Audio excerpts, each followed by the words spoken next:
Welcome to the 1Percenters podcast. I'm your host, Zor. Today we have a very special guest from the Big Island, a senior, and now a member of the 300 Assist Club. Give a warm welcome to Kelsie Imai. Thank you for having me. You guys are red hot right now, winning 13 in a row. How are you guys always so successful, year after year? Dude, I don't know. You gotta ask Beeman. But honestly, this year it's like we're just having fun, Mm-hmm. and I think they're letting us play more freely. So it's cool. So I cannot believe I'm saying this. You are one of now the grandma of the team. I I remember when know. you came in, you were very young. What's it like being one of the older players on the team this year? Dude, Granny season. it's been a change because you know how I am. You know how I was with Liv and whatnot. Like that was my grandma. Like that was my Mm-hmm. mom. And now I don't have that outlet. Yeah. Like I don't have that older person to just be like, I don't want to do it today. So I'm that person. It's cool though, I guess. I love my little freshman baby. Yeah. Yeah, you guys do have a pretty good group of freshmen, and your whole team in general is always super fun, super talented. So let's get in a little bit to let's take a step back to your younger days. What was it like growing up in Hilo? I spent some time there last year. Super awesome over there. I love the people over there. But just from your perspective, I never had the elementary school through high school experience. I mean, you know how it is, pretty slow pace. Mm-hmm. I feel like when I was growing up, sports was way bigger than what it is now. Like there would always be softball tournaments, Mm-hmm. volleyball tournaments, and of course basketball tournaments. And now there really only is volleyball and basketball. Yeah. My primary sport growing up was probably softball. Yeah. But I mean, I just did a lot of sports. Yeah. And it's all I ever known. Stay active. Stay active. Like my parents, now that I think about it, my parents were crazy because every Sunday, it was in middle school, every Sunday, I would go from volleyball from 8 to 10, then to softball right after that, and then straight to basketball. I would go from softball at Poneva Gym to basketball. I would walk to basketball practice and change. That's fun though. I mean, it's a tough schedule, but I mean, I guess you're staying out the rain in a sense. I mean, it was fun, I guess. But there would be days where I was like, my body's so sore. But little did I know Yeah. what I was going to get into. So you talked about playing all these sports. You were a multi-sport athlete at Waikea. What do you if you didn't play basketball in college? What do you think of the two? You played volleyball and softball. What do you think that? Softball. Okay. Even though, because I seen you were first team honors in volleyball your last year. Volleyball was really just for fun. Yeah. My senior year, my coach, I was super close to my volleyball coaches in high school, super good people. Shout out the Hanahanos. But my senior year, I had committed to Hawaii to play basketball. And I had went for tryouts. And she was like, what are you doing here? Yeah. This could, you could get hurt playing. And I was like, well, what? Let me play. I want to play. And then she goes, do you want me to cut you so you don't have a choice? And I was like, why would you do that? It's my senior year. Let me get my senior night with volleyball. Yeah. I wanted all of it, but it was fun. And my coaches for volleyball, they were crazy, low key. We would do CrossFit every other day. Oh, wow. But good conditioning. What position did you play for volleyball? What do you think? Outside. I was a middle blocker. Oh, wow. Okay, and I wasn't thinking that. I thought you were going to be DS or libero, but... I really wanted to be a libero, but I was horrible at passing. They let me play libero one game, but we were, smoking the other team, so it's the only reason. So now, with your basketball recruitment, I know it's hard, especially being from here, to get recruited by, big-name schools and, D1 schools. What, can you talk about your experience in just recruiting in itself? It was definitely a learning process for me. Well, my parents kind of had an idea because my sister went to D1, but it was just hard finding a team that would take me to the tournaments that I needed to go to be seen by coaches. But Coach Bobby Alva at Konawaina had the Stingrays program, which is a very known program from the Big Island, and she gets attention from college coaches. So I was able to play with them, playing a couple of tournaments with them. And then I played with Coach Mufi for Team Aloha, Right. which is another good outlet because he has some connections. But yeah, other than that, it was just like me and my sister spent days like looking at schools that I was interested in going to and like sending out the emails Yeah. and hey, like this is where I'm gonna be. Hope to see you. And then some would respond, some wouldn't. Um, but yeah, I mean, ultimately, I always knew that if the opportunity presented itself, I wanted to go to Manoa. Yeah. And a lot of people like they don't.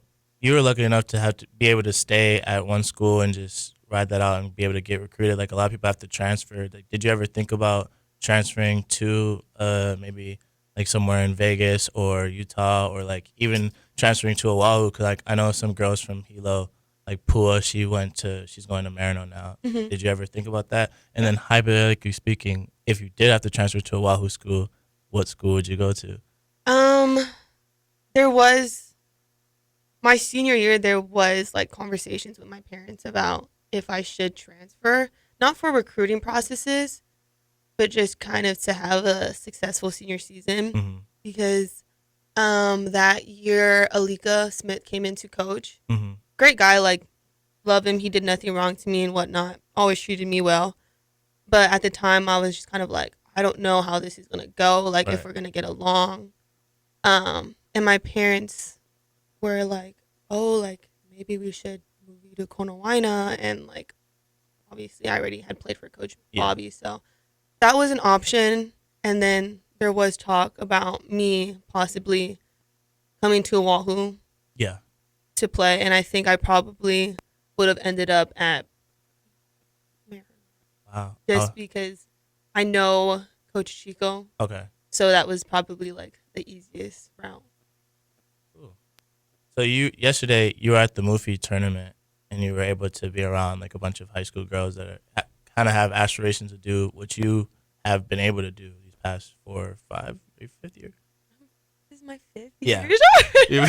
For the past 5 years, like, do you have any words of advice to young girls on the island that like have the same aspirations that you did? Yeah, Coach Mufi actually made me speak in front of all of them and their parents.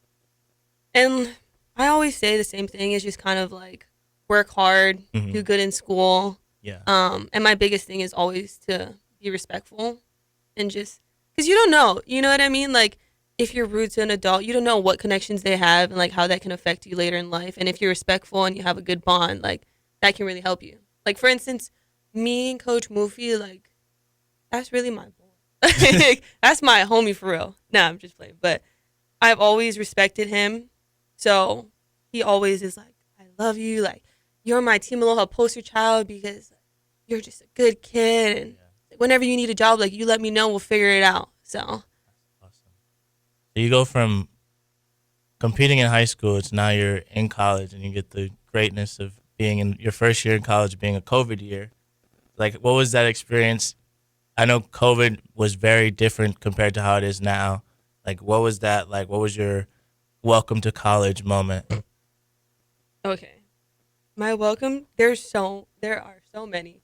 But does it have to be basketball related? Anything. I mean, the whole We'll do COVID era. two. Yeah, let's do two. We'll do two. Like one off the court and one on the court. Okay. My first off the court welcome to college moment was like my first mental breakdown, I Oh, guess, in a sense. And it was over the silliest thing. So you know how the washing machines are yeah. in the Lehua dorms or whatever, Yeah. and like you have to pay downstairs to get the card. Mm-hmm. And at that time, like I had received a little bit of money, but not a lot because it was just like the summer paycheck. So it's like if you live in the dorms, like $300. Yeah. And maybe me, I like went and I bought some shoes. So like obviously I was running a little bit low on money. Mm-hmm. And I remember I had to do laundry that day, and I was already just having a bad day in general. And I was like, I want to go home. Like, is Yeah. this what it's supposed to be like or whatever? And I go downstairs and I put in like $20, and it ate my $20. Oh. And I just remember calling my mom, and I was like, Mom, like, it just took my last $20. Like, I'm so stressed out. I can't do my laundry. I have no clothes to wear tomorrow at practice. And she was like, Kelsie, I'll Venmo you $20. Like, it's not that serious. Yeah. But me being me, I was just crying. Like, literally cried over the washing machine thing eating my money. Okay. So then now on the court, what was your welcome to college moment? We had so like you know how the rules were so different. Yeah. It was like I think the first week like we couldn't touch balls. Like we couldn't because it was like oh you're gonna get sick like you're gonna share the COVID. And we did conditioning and we did it with masks. And I just Oh. remember doing like this one defensive drill and it was like you had to literally do diagonal slides the entire court, but you had to touch the ground. And I just remember dying. Yeah. And I was like, how is like this is not real right now. And like I'm wearing a mask, I'm swallowing my sweat. Yeah, that concept of like wearing the mask for conditioning was like the worst thing ever. Because especially the mask they gave us, like it was like literally going into your mouth like every time you breathe. Yeah. So it's like between breathing or like for us, like we were able to use the basketballs a little bit more. So it was like between like making a shot or taking your next breath. But yeah, no, It that was was a crazy horrible. time. I was like, is this like I guess this is what I signed up for, but it was brutal. And I was fat. Oh, okay. I mean I was like so out of shape because I was like I would work out at home before I Yeah. came up and I was in good shape. But then I moved up to Oahu and I sat in my dorm for 2 weeks by Yeah. myself because my teammates were in quarantine. Okay. Yeah, that makes sense. And I was just Oh, we're here now. So made it happiness. out. But okay, so you were a two-time Big West champion. Is there let's rank the championships. Like which run was better to you and your from your perspective? Um, they were both so different. I would, I mean, obviously the first one Mm-hmm. because it was just like it's fun. Like that's the first time we won Yeah. the Big West. And Amy was here, Yeah. kind of just to be able to do that for her last year and just watch all of the things she accomplished. Like that was super cool. And then the next year was also, it was fun in like a different way. Right. But it was kind of like everybody said we couldn't do it because Yeah. everybody was like, "Oh, like you guys aren't gonna be able to do it without Amy," and we are like, "Oh, okay, well, we did, and what? Like, hello." Yeah. That's good. So the question I've been dying to ask all of you guys: what is the story behind this like famous yellow hat that you guys have with you? It's like a bedazzled. Oh, the Vegas hat. Yeah. Okay, so you know Dr. Sladkey. Yeah. So Doc bought that the first couple days that we were in Vegas, and he was wearing it during the games, and we just decided like that's our good luck hat. Okay. So then after we won, every time Doc would be like, "Hey, like you get to wear the hat." Oh, okay, okay, that makes sense. Because I was like, why do they have this just random yellow No. hat? Like, I thought like you guys had the belt. I thought that was super cool, but I was like, what is going on with this hat? And like, why is like, are they making The fun of color. Dr. Slacky or something like that? No, Dr. Sladkey Dr. Sladkey's so goofy. I love him. But Okay. he bought that, you know, in his own free will and his big boy money or whatever. But yeah, we still we have it in our locker room. Oh wow. Okay, so you're bringing it this year. Yes, we bring it every year. Yes. Boom. So this year, you were able to do something super awesome. You got to go back home and play a game. What was that like for you? Do you have like did that bring? I know that was the first time you were able to have family members be able to watch you play in a while. How was that? Um, the main thing, I just wanted to play in front of my grandparents Mm-hmm. because they they've never came. They always watch on TV. Yeah. And they'll like my papa like sent me a video. My papa and my grandma sent me a video last game and it was like the cutest thing ever. You know how like old people struggle to use phones. It was Yeah. like worst angle, but yeah. And then just kind of being able to like show my teammates Yeah. that like Hilo is so different Yes. from Oahu. And a lot of them were like, oh my God. Like even the coaches Yeah. who drove to my house. You know where my like I live Mhm. I live kind of in the boonies. Yeah. Like there are no street lights. And when we got in, it was raining. And the coaches were like, we can't see. Like, how do you drive in this? And I was just like, oh, like, sit a left over there. Like, put your lights on. You'll be fine. And they're like, I can't see. Some of them were like straight up on the wheel. I was Oh like, wow. y'all are amateurs. Yeah, because when we went, like, I was trying to tell them, like, hey, like, there's no buses here. Like, Yes. it's not gonna be like we got in like late at night because I think our flight got delayed, and like we were like had to Uber, and they're like, what's going on? I was like, yeah, guys, this is Hilo. Like, you Like guys got to there's figure it out. Like, the town shuts down at like 8:30, 9 o'clock. 9 o'clock. Yes, and somebody asked me about Ubers, and I just tell them I'm like, there's probably like 3 Ubers. Yeah.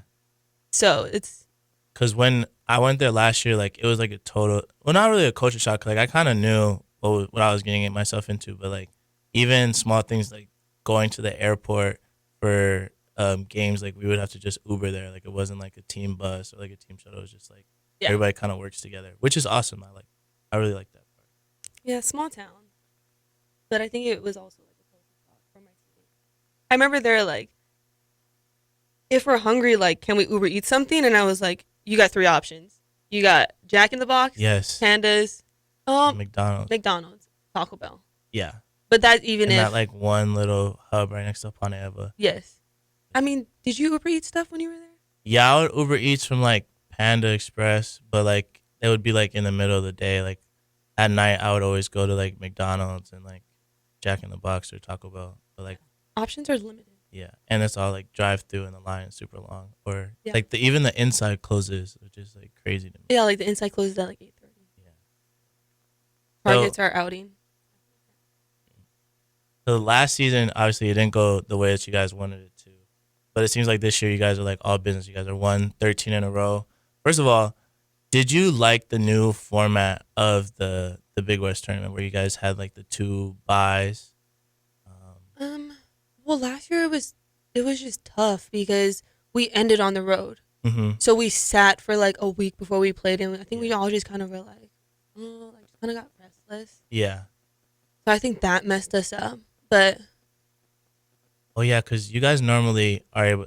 We normally have to go on the road. Okay, so that was an adjustment for you. I forget that you guys had to do that. I think that was probably like one of the hardest things was just kind of sitting in the hotel room, and it's not like we couldn't do much. Mm-hmm. Like, Yeah. yes, there's so much to do in Vegas, but like not things that we should be doing. Yeah. So Exactly. we were just Just kind of sitting there. sitting waiting. in the hotel waiting. So Okay. yeah, I think that played. I don't want to say that's why we lost. Yeah, no, but that's also like a new factor. I didn't even think about that. Yeah. That's like something that should get taken into consideration. But this year, it's trending like you guys are gonna be in the same situation where I mean, you guys obviously won't be on the road for super long, but you guys would be a #1 seed, all likely, or top 2. What's been the message from the coaches to kind of keep you guys on the right track going into March, because March is like right around the corner. It's kind of to not let up. Mm-hmm. But I mean, things are just like the vibes are so good right now with the team. Like Yeah. everybody's getting along, everybody's having fun, and I think that plays a big part into our success. So yeah, it's just everybody's enjoying each other's company. Good. I think a lot of that is like influenced by us seniors. Yeah. Because like obviously like there are times where we could stress, and we're just like, why? Yeah. Even during that Santa Barbara game when we were losing, because like yes, there was like we need to get our stuff together, but at the same time we were like, we're fine. Like we don't need to lose our heads over some stuff like this. So Okay, so now we're gonna get into your basketball mind. Very curious to this. Who do you model your game after? Like it could be like a WNBA player, NBA player, even like siblings, parents. I don't know like who I specifically model my game after. Obviously, like everybody's a Kobe fan, right? But Yeah. like that was my #1 growing up. Like I would watch Kobe videos and Okay. his little highlight reels or whatever. But I think my biggest influence would have to be my siblings. Mm-hmm. Just like that's what I like. Yeah. That's people that I watched growing up, and my sister Cammie was like unreal. Like she was tough. Yeah. There's like no secret about it. She was getting recruited from top D1 schools, and then she decided to go to Utah State. But she didn't like school, and all she wanted to do was play. And they like promised her like, oh, if you commit here, like you're gonna start. Like we're gonna give you all these minutes, and then it didn't go that way. Yeah. So she ended up at Hilo. And then my other sister Kirsty, she was probably better at softball growing up, but she loved basketball. Right. She ended up at Hilo as well. Mm-hmm. But she was super smart, so she was able to coach me probably from like 7th grade. She was on whatever team that I was playing on, so Right. she would kind of like pick me apart and be like, no, like you should do this, like this is what is open and whatnot. Right. So she definitely had a big part of my basketball growth. And then my brother, you know my brother, Yeah. my big brother, yeah. I mean, with us, it was like we would do like little bets. Like Oh. if I beat you 1-on-1, like you're gonna buy me shoes. Oh, okay. So that's where the motivation comes. Yeah. So like it was me and my brother would always compete. Like Okay, that's good though to have like that type of family where like your older siblings kind of set the bar for you, and then you kind of compete with the ones that are closer to age. I mean, we all kind of compete. Yeah. Like I think during the summer we were all at home, and we had like, should we do like a mini 1-on-1 tournament? And Mm. like, oh, we can beat you still. Like I'm old as shit, but like, oh, sorry, I'm old as heck, but like I can still beat you. And it was like, yo, you guys are in your 30s. Like Don't stand a chance. you're old. You guys are mothers. Stop Mm. it. So, like I said earlier, you're a 300 assist person. Now, what is your favorite type of pass to make? Like, is it the back door, the no look, the long outlet? Probably like the no look, Okay.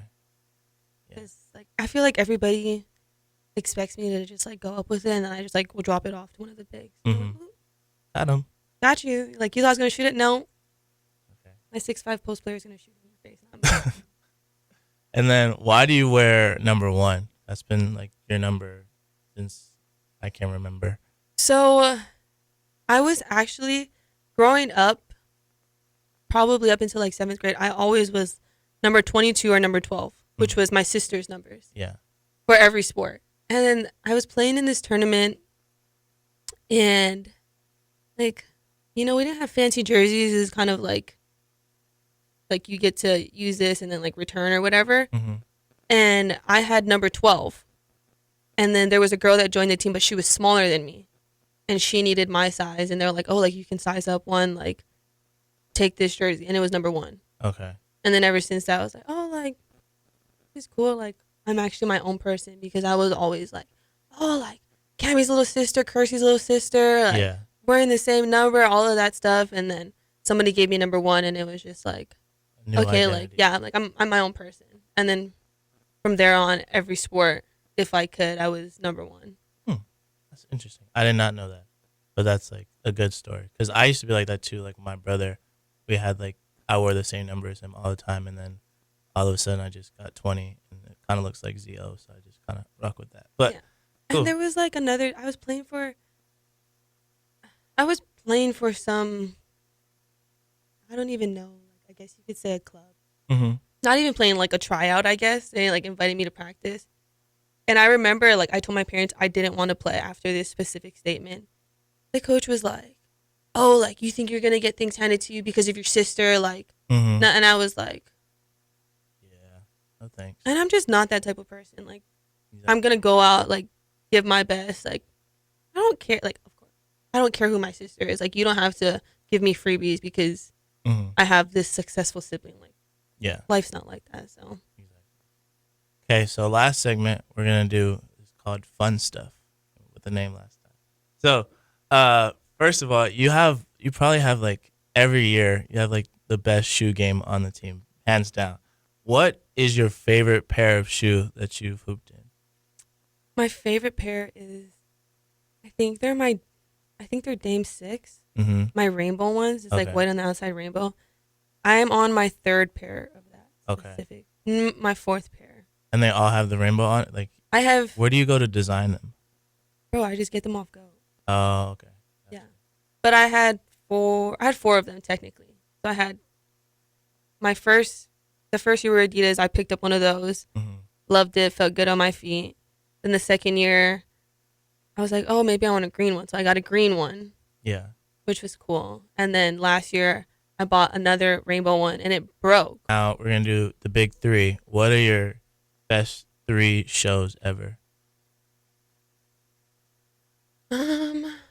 Ever? Like, okay, like as a child, I loved Wizards of Waverly Place. Okay. I still watch that if I can. Honestly, I just don't have the Disney Plus account. SpongeBob was another big one. Mm-hmm. We're gonna name the childhood shows because Might as well. yeah, SpongeBob, and then Hannah Montana. Hannah Montana. That's a good 3. That is a tremendous 3, actually. All right. Next one is Would You Rather, but it's Hawaii edition. So, Okay. would you rather be stuck on H1 going westbound during like prime traffic time, or walk to class in the rain, no jacket? Just like, Stuck in traffic. I do it all the time. okay, Yeah. valid. And then now start, sit, bench. Starbucks, Jamba, or any like boba spot. Like I don't know where you go to drink boba. I would say tea presso for now, but the start, sit, and bench one. Um, Probably start Starbucks Okay. because I like to drink coffee.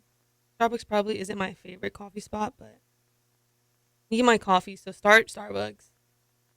Sit Jamba. Okay. Jamba's good, and then I would bench boba. All right.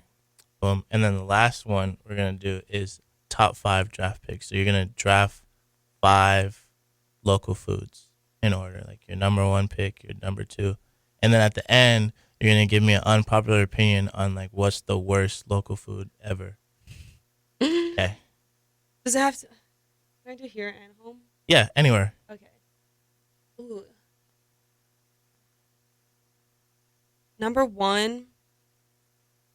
I don't know. There's this place called Some Leongs Okay. next to KTA at home. Gotcha. Like this Chinese spot. I love their lemon chicken. So good. Number 2, I would say Fukuya over by campus. Okay. Good Asian food. 3, going with Suisan, some solid poke. 4, say Koji's Koji. Okay. downtown. And then 5, Hilo rice. Okay. Now. Can I change that? 5 spice. Okay. 5. 5 spice. Gotcha. All right. Now, what's your unpopular opinion? What's the worst local food?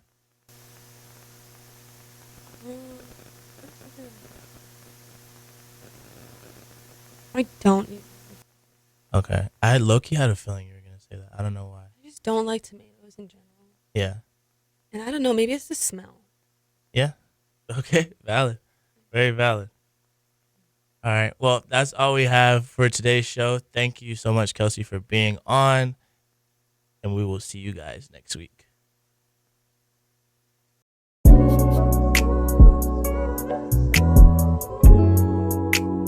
Bad time.